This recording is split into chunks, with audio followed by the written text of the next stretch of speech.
Hi and welcome. Thank you for investing your time and energy today in exploring innovation agility, now that it's seriously on the corporate agenda. Fortunately, we have Janet Cernak, a global thought leader on the people side of innovation, to help us understand what it means to be an agile innovator and how to become one. As for me, I'm really looking forward to listening to Janet, because coming from a scientific and technological background, innovation was not a word that we used very much. It was all about experimenting and trial and error, and over and over and over until we got something right. But if only we'd been more agile as innovators, we might have been able to get to the solution quicker. So, Janet, please share with us some of your innovation journey. Okay, thank you, Barry. Thank you for asking, and thank you all for being here today. I grew up learning the ropes in the most dynamic entrepreneurial business in the world, which many of you probably love and adore, or might even find a little bit obsolescent today, which is, of course, the fashion industry. And after 7 major career changes from designer to top global retail executive, 8 years ago I found myself making a sand change and relocating to the Middle East. How many people have made sand changes in their life? And they say that there's people make 7 changes in their career over their lifetime. And will do so even more in the future. Indeed, yeah. So I guess we were leading the pack in a way. The sand change is a bit of a fun on the notion of tree change. So I found myself actually in Israel, in the startup nation, which is, of course, a very creative, energetic and entrepreneurial environment with an incredibly innovative culture. And when you think of the complexity and the chaos and the constant threat and the turbulence in that environment, you've got to wonder, how are they doing that? So what happened is that my 30 years in corporate learning, organisational development wasn't actually important or relevant, probably relevant to that business environment, which was very survival based and hierarchical because of the Israel Defence Forces. And tension there. Yeah, Sure. Anxiety was the name of the game.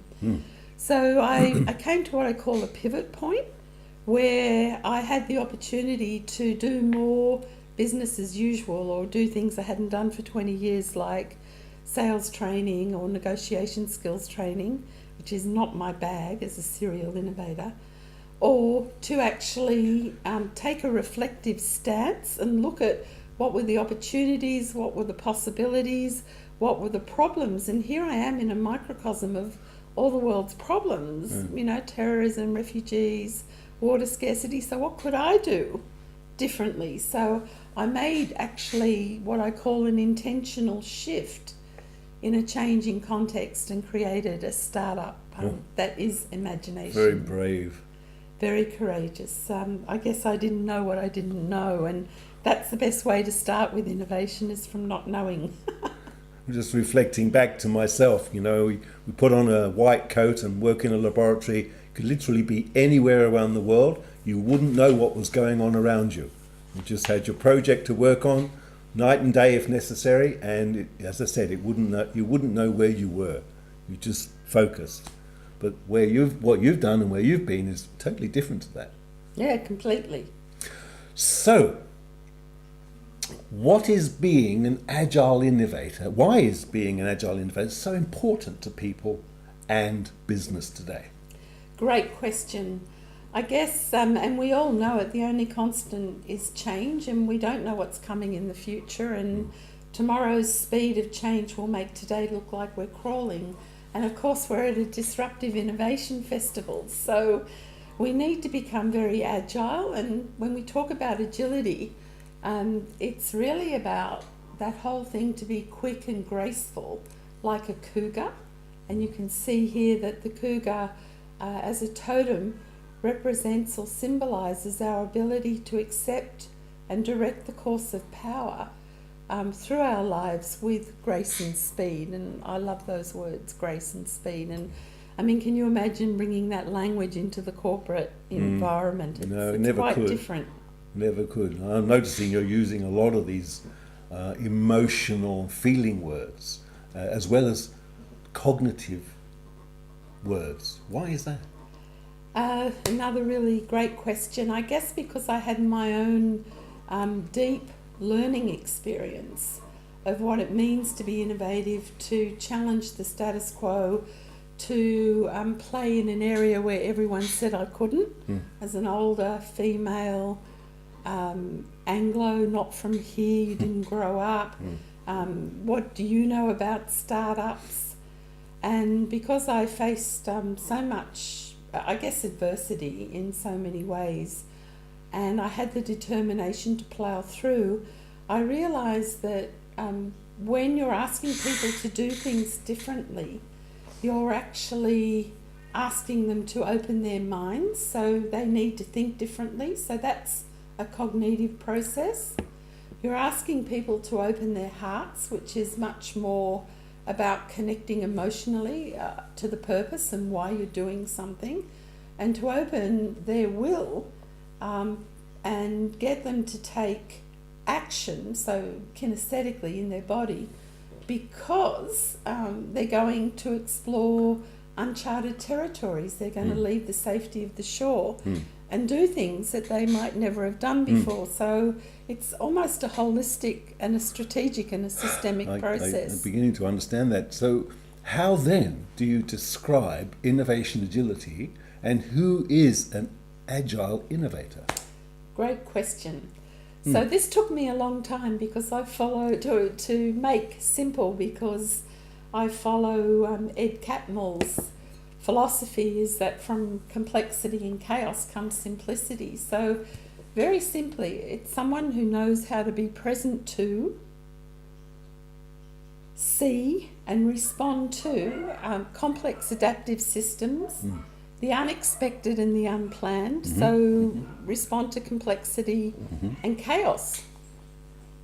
Someone who knows how to shift their way of being, thinking and doing, like I did in the Middle East, made that intentional shift to punctuate, provocate and disrupt the status quo, to work within the constraints as possibilities and opportunities, and of course to see and respond to and solve problems in very creative ways. Well, that's an incredible way of seeing the world. How does one become an agile innovator? Great question. Well, again, it took me a long time to develop what I call my IP, or my corporate curriculum. And having built transformational leadership curriculum for some of Australia's and Israel's top 100 companies, I drew upon the work to set like the bigger frames of Pamela Meyer. And we talk about the 3 C's. So the first thing is, it's really, innovation involves a lot of learning. And of course, I believe in walking the talk and being authentic. So I had to do a lot of learning to move into this space. So it is about cultivating the mindset, so a way of thinking, the behaviours, a way of doing, and a specific skill set that is necessary to respond to the unexpected and the unplanned. So that's on the one hand. On the other hand, it's about being safely disruptive and creating the safe space, trust, permission and vulnerability for people to experiment and fail fast. And finally, to let go of structure and to develop what we call agile, non-linear and non-prescriptive planning and decision-making processes. So we talk about being in flow. Well, there's a lot to learn becoming an innovative, an agile thinker. I wish I'd learned this many years ago myself. So, Janet, what else is important when becoming an agile innovator? Thanks. Yeah, it's a good question. So we talk about competence, so a lot of it is about doing things differently, but it's also about being different. So that means, as I said in the beginning, cultivating the emotional or the open-heartedness. There's those emotive words again. The cognitive, the open-mindedness and the visceral. So the open will tune into your inner wisdom, your inner knowledge to flow and flourish and be creative with uncertainty and ambiguity. And finally, we talk about confidence. I think this is the hardest one for everybody. On my coach program, everybody is challenged by this. So on the one hand, we need to have a strong reason why, or that passionate purpose for innovation, because that's got to create the urgency and the necessity and the possibility. On the other hand, we need a lot of determination and self-belief, and especially to be resilient when everyone says you can't do what you want to do. So you need to have that really strong sense of certainty and confidence. So, okay, wow.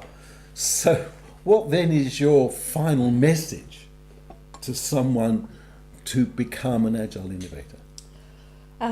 Again, let's look at a way of encapsulating that into a very simple format, especially because the leadership paradigm is shifting. Everything I knew about leadership in the 20th century is totally, it's foundational. So now we need to build another layer, and it's about what we call the 5 R's. So the first R is to be really relevant. And when we talk about being relevant, it's about being able to be passionate, purposeful in adding value to the quality of people's lives in ways that they value and cherish. So that's really important. Have customer intimacy, be really close to your customer, and to be able to resonate not only with your customer, but that this why resonates with the people that work in the organisation, so that their work becomes meaningful and they really care about their contribution, and their contribution is valued. Wow, thank you, Janet. That certainly opened my eyes a lot more. I want to thank Janet very much. I haven't finished. Oh, Janet. The 5 R's, remember? Oh, wow, okay. That's right. Yeah, I forgot to ask her that. Okay. That's okay. We have fun together, babe. Okay, the 5 R's. This is something I have to get my head around as well. Please tell us about the 5 R's. Okay. So the second R is the ability to be. The second R is the ability to respond quickly and effectively to change, to the unexpected and the unplanned. So a little bit about being improvisational, as well as to emerging opportunities and possibilities. Right. So that means making timely decisions, solving problems and other key processes, and actually being very intentional about smart risk-taking. The third R is about being resilient. And, people, you throw that word away, but when your life sort of depends upon it, you need to regroup, reorganise, review, and make those intentional shifts, like I did, in response to disruption and change, and always be willing to adapt, challenge, and transform the status quo.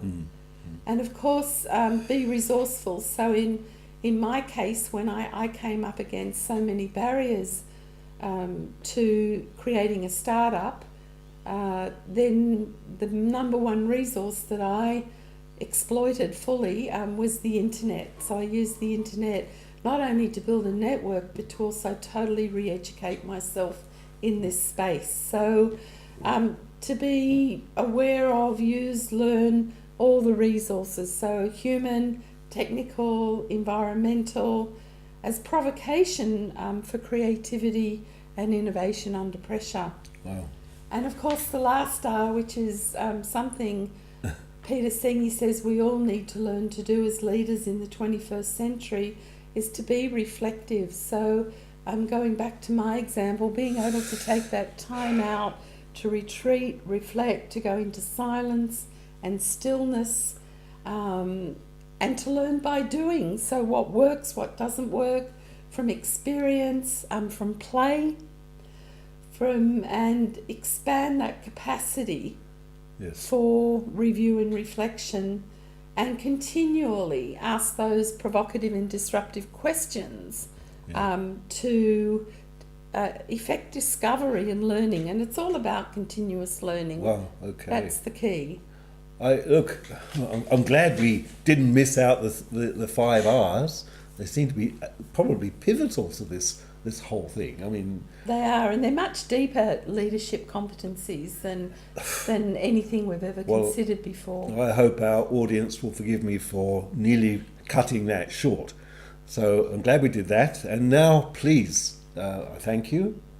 And I hope our audience is going to take this further in their learning, and shall we say, improve their lives and make the world a better place. Yeah, and improve the quality of their customers and their people's lives. Of course, in the their customers, process. absolutely. Thank you. Thank you.